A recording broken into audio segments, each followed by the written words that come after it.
Sou a professora Bárbara de Biologia e nessa aula trataremos sobre as alterações bióticas e desequilíbrios ambientais.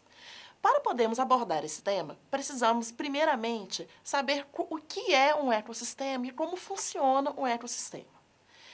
Temos os fatores bióticos e os fatores abióticos. O que seriam os fatores bióticos?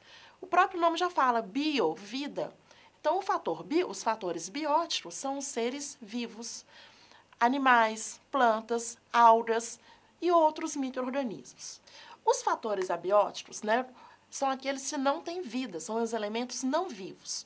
Temperatura, água, ar, até mesmo a luz solar são considerados elementos abióticos. A interação desses dois fatores, bióticos e abióticos, formam um ecossistema. O ecossistema não precisa necessariamente ser grande, uma floresta, um oceano. Pode ser somente um terrário, um aquário, até mesmo uma pequena gota d'água é um ecossistema. O importante é, se tem interação entre os elementos vivos e não vivos, é considerado um ecossistema. Dessa forma, podemos agora trabalhar as ações antrópicas e o desequilíbrio ambiental.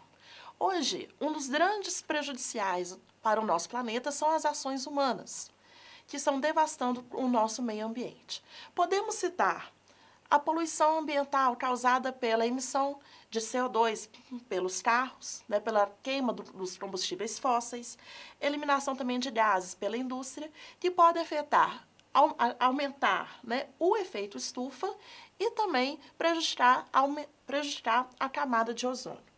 Além disso, o acúmulo de lixo nos grandes centros urbanos, desmatamento, queimadas e também o avanço das culturas agrícolas. Na agricultura, além do avanço sobre os biomas, sobre a vegetação nativa, temos também o uso de pesticidas, que contamina não só o solo e a água, como também pode acumular nos seres vivos.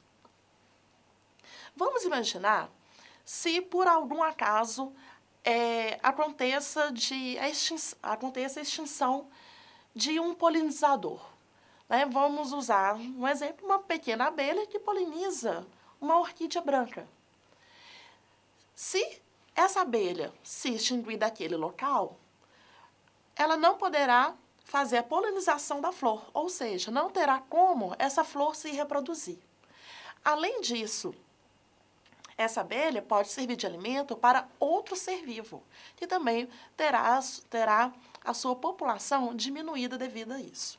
Então, temos que pensar de forma global quando se trata de algum desequilíbrio no meio ambiente. Outra forma também de prejudicar o meio ambiente é a introdução de espécies exóticas no meio. Temos um exemplo muito comum, que é a introdução da planta aguapé em lagoas artificiais e naturais. Ela, como não tem predador, encontra uma boa condição e se prolifera. Também é o caso do peixe-leão, que encontramos na nossa costa brasileira. Além dele não ter predador, ele possui espinhos venenosos, que podem prejudicar os banhistas, e até mesmo outros seres vivos. Mas uma espécie exótica que tem causado grande problema é o mexilhão dourado. Esse molusco, ele não tem predadores aqui no nosso país. Se proliferou muito na nossa região, com isso acabou prejudicando a cadeia alimentar e até mesmo as usinas hidrelétricas. Para contextualizar esse conteúdo que acabamos de ver, vamos resolver a questão número 55 do caderno amarelo da prova do Enem de 2012. Pesticidas são contaminantes ambientais altamente tóxicos aos seres vivos e geralmente com grande persistência ambiental. A busca por novas formas de eliminação dos pesticidas tem aumentado nos últimos anos, uma vez que as técnicas atuais são economicamente dispendiosas e paliativas. A biorremediação de pesticidas, utilizando micro-organismos, tem se mostrado uma técnica muito promissora para essa finalidade, por apresentar vantagens econômicas e ambientais. Para ser utilizado nessa técnica promissora, um micro-organismo deve ser capaz de...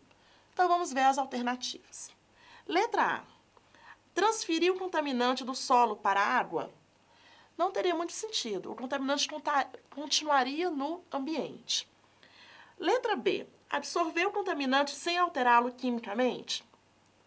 Também não seria viável, pois incorporando o contaminante e não modificando, ele vai ser transmitido via cadeia alimentar, que é o problema que nós chamamos de bioacumulação ou magnificação trófica.